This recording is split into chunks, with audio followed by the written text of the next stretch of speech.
Hello my dear students, আজকে আমি তোমাদেরকে ট্রান্সফরমেশনের ক্লাস নিচ্ছি। কিভাবে সিম্পল থেকে কমপ্লেক্স করতে হয়। কমপ্লেক্স থেকে সিম্পল আমরা বিগত ক্লাসগুলিতে সমাধান করার চেষ্টা করছি, আবার কমপ্লেক্স থেকে কম্পাউন্ডও সলিউশন করার চেষ্টা করেছি। আজকে আমরা উল্টা করছি, সিম্পল থেকে কিভাবে কমপ্লেক্স করতে হয় সেটিও পরীক্ষায় আসে এবং আমাদের জানা দরকার। এই জন্য প্রত্যেকটা নিয়মই প্রথমে যেভাবে শিখি তারপর আবার তার উল্টাটাও আমাদের শিখতে হয়। যেমন আজকে আমাদের টপিক হলো সিম্পল টু কমপ্লেক্স, কীভাবে সিম্পল সেন্টেন্সকে কমপ্লেক্স সেন্টেন্সে পরিণত করতে হয়। সিম্পল সেন্টেন্সটিতে কি আছে এইটা আগে আমার দেখতে হবে। সিম্পল সেন্টেন্সের অনেকগুলি প্যাটার্ন আছে, প্যাটার্নগুলি আমার দেখে দেখে সমাধানে যেতে হবে। দেখো আমি দেখি, এই যে 1 নাম্বার লিখলাম, আবার নিচে লিখছি 2 নাম্বার। আজকে আমরা 1 আর 2 নিয়েই কথা বলবো, কারণ এখানে অনেক কথা আছে। এই কথাগুলি যদি না বলি তাহলে কখনোই পরিষ্কার হবে না, সিম্পল থেকে কমপ্লেক্সও করা সম্ভব হবে না। এই যে প্রথমেই তোমরা দেখতে পাচ্ছ, going home I found my father ill. বাড়ি যাইয়ে আমি দেখলাম আমার বাবা অসুস্থ। এইটা কিন্তু প্রেজেন্ট পার্টিসিপল যুক্ত সিম্পল। এই প্রেজেন্ট পার্টিসিপল সিম্পল সেন্টেন্সটি দ্বারা কি বোঝাচ্ছে এইটা আগে তোমার জানতে হবে। এইখানে 3টা জিনিস লুকানো আছে, 2টা জিনিস লুকানো আছে। অর্থাৎ এই যে সিম্পল সেন্টেন্স যেটা দেওয়া আছে সেটার দ্বারা 2টা অর্থ প্রকাশ করবে। হয় সময়কে নির্দেশ করবে আর নাহলে কোনো কারণকে নির্দেশ করবে। যদি সময়কে নির্দেশ করে তাহলে প্রথমে হোয়েন চলে আসবে, আর যদি কোনো কারণকে নির্দেশ করে তাহলে হোয়েন আসবে না, সিন্স আসবে অথবা এজ আসবে। তাহলে এই যে সিম্পলের সেন্টেন্সটি দেওয়া আছে, দেখো খুব ভালো করে দেখতে হবে এবং মিনিংটা জানতে হবে। হ্যাঁ, মিনিং না জানলে তুমি সময় না কারণ কোনটা এটা বোঝা যাবে না। Going home I found my father ill, বাড়ি যাই আমি আমার বাবাকে অসুস্থ পাইলাম, এটা হলো সিম্পল সেন্টেন্স। এখন এইটার দ্বারা বোঝাচ্ছে যে বাড়ি যাইয়ে আমি আমার বাবাকে অসুস্থ পাইলাম। বাড়ি যাইয়া মানে কি, বাড়িতে যখন আমি গেলাম তখন দেখলাম আমার বাবা অসুস্থ। তাহলে এইটা সময়কে নির্দেশ করছে। যেহেতু সময়কে নির্দেশ করতেছে তাহলে প্রথমেই তোমার লিখতে হবে এই সময় সূচক শব্দটি, এটা নিয়ে আসতে হবে। যেমন এখানে আছে উত্তরে হয়েন, এটা কারেক্ট, কারণ সময়কে নির্দেশ করেছে, এই জন্য আমি হয়েনটাই লিখলাম। তারপরে আমি দ্বিতীয় ক্লোজের যে সাবজেক্ট সেটাকে নিয়ে আসছি। আবার ভালো করে শোনো, প্রেজেন্ট পার্টিসিপল যুক্ত সিম্পলকে কমপ্লেক্স করার জন্য আমরা প্রথমে সিম্পলের অর্থ জেনে কারণ খুঁজবো। যদি কারণ না পাওয়া যায় তাহলে দেখব সময় খুঁজবো। যদি সময় পাওয়া যায় তাহলে লিখবো হ্যান।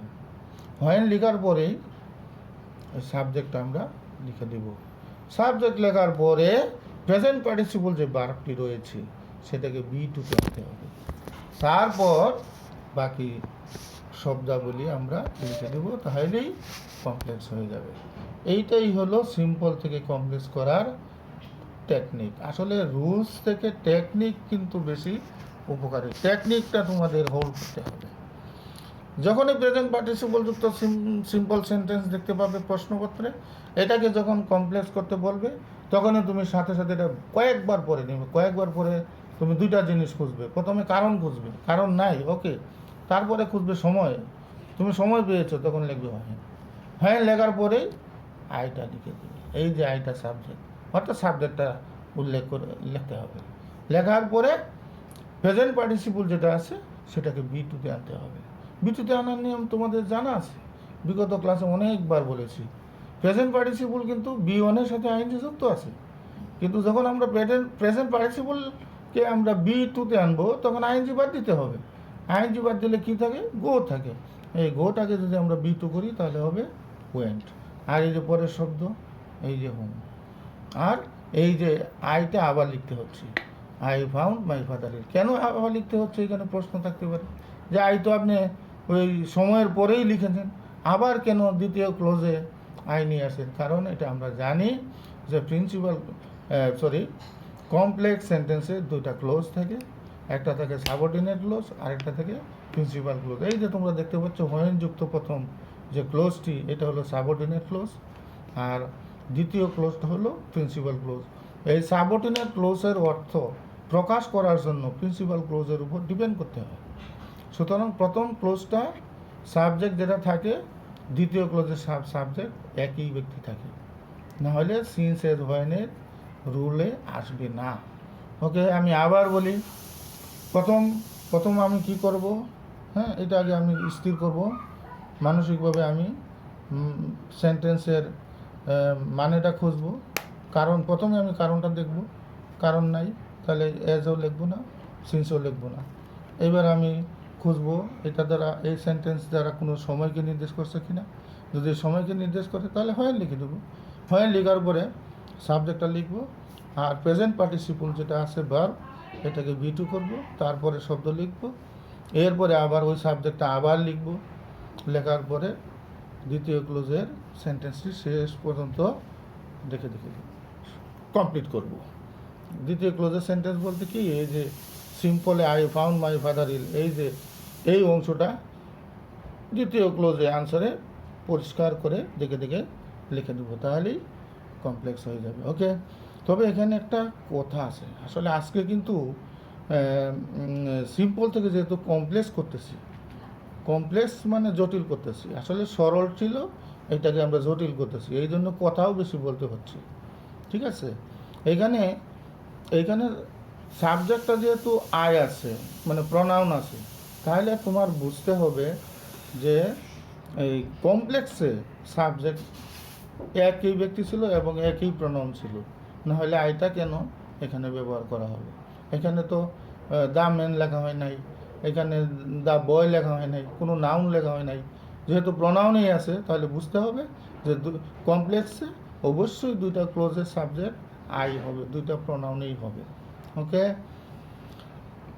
এইবার আরেকটি উদাহরণ দিলাম, দেখো যে studying hard the boy did well in the exam. কঠোর পড়াশোনা করে ছেলেটি পরীক্ষায় ভালো করলো। এইটাও কিন্তু প্রেজেন্ট পার্টিসিপল যুক্ত সিম্পল সেন্টেন্স, এটাকে আমরা কমপ্লেক্স করব।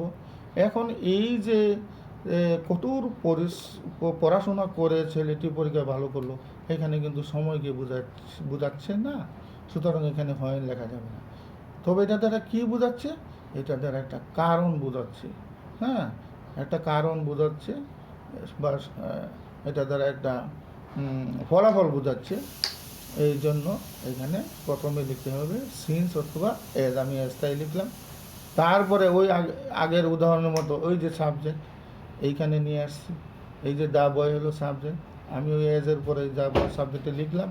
এইবার প্রেজেন্ট পার্টিসিপল যেটা আছে এটাকে আমি বি টু করলাম, স্টাডিড লিখলাম, হার্ড পরবর্তী শব্দ আমি হার্ডেই লিখলাম। এবার কমা দিলাম, কেন কমা দেবো? আমি তো দুইটা ক্লোজ করব। কমপ্লেক্স সেন্টেন্স মানে কি দুইটা ক্লোজ বা তিনটা ক্লোজ করার লাগে, এইখানে ক্লোজগুলি আলাদা করার জন্য একটা কমা দিলাম। এখন আবার হি কোথায় থেকে নিয়ে আসলাম? হিটা আনলাম, এই যে দা বয়টা যখন আমরা প্রথম ক্লোজে নিয়ে গেলাম, এই জায়গাটা খালি হয়ে গেল, এখানে লিখতে হয়েছে এই দা বয়ের প্রনাউন হলো হি। আর did well in the exam, এখানেও আছে did well in the exam. Okay, আরেকবার বলি, প্রথম কাজটি হলো যে সময়কে সিম্পল সেন্টেন্স দ্বারা সময়কে বোঝানো হলো কিনা। যদি সময়কে বোঝায় তাহলে হোয়েন হবে। এই উদাহরণের সময়কে বোঝানো হয়নি, এই জন্য আমরা হোয়েন লিখিনি। এই সেন্টেন্সটি দ্বারা কারণকে বোঝানো হয়েছে, এই জন্য আমরা এজ লিখেছি। সিন্সও লিখতে পারি, আমি এজটাই লিখলাম। 1 নম্বর কাজ শেষ। 2 নম্বর হলো সাবজেক্ট লিখলাম, তারপরে আমি প্রেজেন্ট পার্টিসিপলকে বি টু করলাম, পরবর্তী শব্দ হার্ড আছে হার্ডেই লিখলাম। এইবার আমি এই যে দা বয়টা যখন আমি নিয়ে গেলাম, এই জায়গাটা খালি হলো, মনে মনে কল্পনা করতে হবে এই জায়গাটা খালি হয়েছে, ওই জায়গাটায় তার নাউনের প্রনাউন লিখতে হবে, আর বাকি অংশগুলো did well in the exam যথাযথ লিখতে হবে। ওকে, 2 নম্বর রুলে যাই। 2 নম্বর রুলেও আমরা দেখতে পাচ্ছি যে এটা সিম্পল সেন্টেন্স, যেমন আছে because of the weather being very rough there were no birds in the sky. এটা আমি একটু টেকনিক করে করতে পারি যে বিকজ অফটা কেন আসলো। বিকজ অফটা এই জন্য আসলো যে আসলে এই উদাহরণের মধ্যে বিইং আছে, আর যেখানে বিইং আছে সেখানে বিকজ অফ আসবে, আবার যেখানে বিকজ অফ আসবে সেখানে কিন্তু বিইং আসবে। এই দুইটার মধ্যে ওতপ্রোত সম্পর্ক আছে। হ্যাঁ, এখানে বিকজ অফ আসছে, এখানে কিন্তু প্রিন্সিপাল ভার্ব থাকবে না, কারণ বিকজ অফ আসলেই বুঝতে হবে এখানে বিইং চলে আসবে। হ্যাঁ, বিইংটা এখানে আছে আর এখানে বিকজ অফ আছে। তাহলে আমরা এই বিকজ অফ যুক্ত সিম্পলকে আমরা কিভাবে কমপ্লেক্স করব। এই আগের মতোই আমরা দেখব যে এখানে আসলে কোনো সময় এই উদাহরণটা দিয়ে এক্সাম্পল দিয়ে কোনো সময়কে বোঝানো হয়েছে নাকি কোনো কারণ বোঝানো হয়েছে। যেহেতু লিখছে because of the weather being very rough there were no birds in the sky. হ্যাঁ, যে আকাশ খারাপ বা আবহাওয়া খারাপ থাকার কারণে আকাশে কোনো পশু পাখি ছিল না, কোনো পাখি ছিল না, এটা কারণেই বোঝানো হয়েছে, এই জন্য বিকজ অফ আছে। আর আমরা সরাসরি বিকজ অফের পরিবর্তে আরেকটা টেকনিক ইউজ করতে পারি যে যেহেতু বিকজ অফ কারণেই, এটার মানেটা হলো কারণ, তাহলে বিকজ অফের পরিবর্তে আমরা সিন্স বসিয়ে দিলাম। তারপরে দ্য ওয়েদার, আমরা দ্য ওয়েদার ব্যবহার করলাম। এইবার বিংয়ের পরিবর্তে বিভার ওয়াজ নিয়ে আসলাম, আর ভেরি রাফে লিখলাম। আর দ্বিতীয় বাকি অংশটুকু যেমন there were no birds in the sky, there were no birds in the sky আমরা দেখে দেখে লিখে দিলাম, কোনো পরিবর্তন করি নাই, কোনো পরিমার্জন করি নাই, কোনো কাজ করি নাই, দেখে দেখে লিখে দিলাম। সুন্দর একটি কমপ্লেক্স সেন্টেন্স হয়ে গেল। এইখানে আমাদের আরেকটা জিনিস চিন্তা করতে হবে, কারণ এইখানে ওয়াজ না হয়ে ইজ কেন হলো না, এই ধরনের প্রশ্ন তোমাদের মনের মধ্যে উদ্রেক হতেই পারে, এইটাই স্বাভাবিক। আমি যদি স্টুডেন্ট হইতাম তাহলে আমিও কিন্তু আমার টিচারকে প্রশ্ন করতাম যে স্যার এইখানে বিইংয়ের পরিবর্তে আপনি বলছেন বিভার ওয়াজ, আমি কেন ইজও তো বিভার, তাহলে ইজটা কেন লিখলাম না। এটার উত্তরটা হলো কারণ এই সেন্টেন্সটা হলো পাস্ট টেন্সের। There were no birds in the sky, আকাশে কোনো পাখি ছিল না, এই যে ছিল না মানে এটা পাস্ট টেন্স, সুতরাং এখানে ইজ হবে না, এটা হবে ওয়াজ। ওকে, আরেকটু আমরা প্রথম থেকে রিভাইজ দিয়ে আজকে ক্লাসটি তোমাদেরকে আরেকটু বোঝানোর চেষ্টা করি। প্রেজেন্ট পার্টিসিপল যুক্ত সিম্পল সেন্টেন্সকে কমপ্লেক্স করার জন্য যে কাজটি আমার প্রথম করতে হবে সেটি হলো যে সিম্পল সেন্টেন্সের মিনিংটা আমার জানতে হবে, খুব ভালো করে মিনিংটা জানতে হবে। মিনিংটা জেনে ওই মিনিংটা নিয়ে আবার কল্পনা করতে হবে যে এই মিনিংটা দিয়ে কি সময়কে বোঝানো হয়েছে নাকি কোনো কারণকে বোঝানো হয়েছে। যদি সময়কে বোঝানো হয় তাহলে হয় হবে, যেহেতু এখানে এই উদাহরণটার দ্বারা 1 নম্বর উদাহরণের দ্বারা সময়কে বোঝানো হয়েছে, সেই জন্য আমি হোয়েন লিখলাম। হ্যাঁ, এখন আর তোমাদের মনের মধ্যে কোনো প্রশ্ন থাকবে না যে হোয়েন কোথায় থেকে আসলো। যারা নিয়ম বোঝে না, যারা গ্রামার বোঝে না, যারা টিচারের কথা শোনে না, টিচারের লেকচার শোনে না এবং বইও পড়ে না, গ্রামার জানেও না, জানার চেষ্টাও করে না, তারা কিন্তু এই প্রশ্ন করবে যে হোয়েনটা আবার কোথায় থেকে চলে আসলো। হোয়েনটা আসছে আসলে এই যে প্রশ্নের মধ্যে যে সেন্টেন্সটি দেওয়া আছে সেটির দ্বারা সময়কে বোঝানো হয়েছে, এই জন্য হোয়েন আসছে। তারপর আমি সাবজেক্ট, এই যে সাবজেক্ট ব্যবহার করেছি, এই যে প্রেজেন্ট পার্টিসিপল যেটা ছিল সেটাকে আমি B2 করেছি, এই যে হুম ছিল আমিও হুম লিখেছি, এই যে আই ফাউন্ড মাই ফাদার ইল আমিও লিখেছি আই ফাউন্ড মাই ফাদার ইল। হ্যাঁ, সিম্পল সেন্টেন্সে একটি ক্লোজ ছিল আর কমপ্লেক্সে এসে 2টি ক্লোজ হয়ে গেল। ওকে, দ্বিতীয় যে এক্সাম্পল একই একটু ভালো করে খেয়াল করো, এখানে ছিল গোয়িং, এটা যেমন প্রেজেন্ট পার্টিসিপল, আর এখন আছে স্টাডিং, এটাও কিন্তু প্রেজেন্ট পার্টিসিপল। তাহলে আমার এই আগের মতোই আমার প্রথম যে ধাপ, কাজের ধাপ, সেখানে যেতে হবে। প্রথম কাজটি তোমাদের করতে হবে যে প্রদত্ত সেন্টেন্সটি বারবার পড়তে হবে, মিনিং জানার জন্য চেষ্টা করতে হবে। এই মিনিংটার দ্বারা কী বোঝাচ্ছে, এটার দ্বারা বোঝাচ্ছে আমরা দেখতে পাচ্ছি কারণ, এই জন্য লিখেছি এস, অথবা তোমরা সিন্সও লিখতে পারো। তাহলে আমি প্রথমে কারণের জন্য এস লিখলাম, তারপরে আমি দেখে দেখে এই যে দ্য বয় সাবজেক্ট, আমি এখানে দ্য বয় সাবজেক্ট নিয়ে আসলাম। 3 নম্বর কাজ হলো যেটা প্রেজেন্ট পার্টিসিপল ছিল সেটাকে আমি B2 করেছি।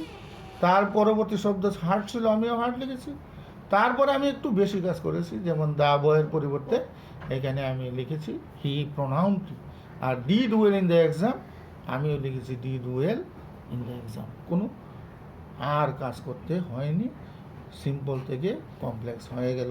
তাহলে প্রেজেন্ট পার্টিসিপল যুক্ত যে সিম্পল সেন্টেন্স থাকে সেগুলিকে কমপ্লেক্স কীভাবে করতে হয় এতক্ষণ আমি তোমাদের সামনে তুলে ধরলাম। এই প্রত্যেকটা কথা তোমরা জানার চেষ্টা করবা, মনে রাখার চেষ্টা করবা। এবার 2 নম্বরে যাই। 2 নম্বরে কিন্তু প্রথমে আমরা বিকজ অফ দ্যাট, এখানে একটা সুবিধা আছে। সুবিধাটা হলো যে এইখানে সেন্টেন্সের মানে যদি তুমি নাও জানো, তুমি কিন্তু সরাসরি একটা টেকনিক অ্যাপ্লাই করতে পারো যে আমি বিকজ অফের পরিবর্তে আমি সিন্স ব্যবহার করব অথবা এস ব্যবহার করব। এখানে হোয়েন ব্যবহার করা যাবে না, কারণ বিকজ একটা নিজের অর্থই হলো কারণ। যেহেতু কারণ বোঝাচ্ছে আমি সিন্স অথবা এস ব্যবহার করব। যেমন এই যে দেখতে পাচ্ছ আমি সিন্স লিখেছি। তারপরে দ্য ওয়েদার আমিও লিখেছি দ্য ওয়েদার।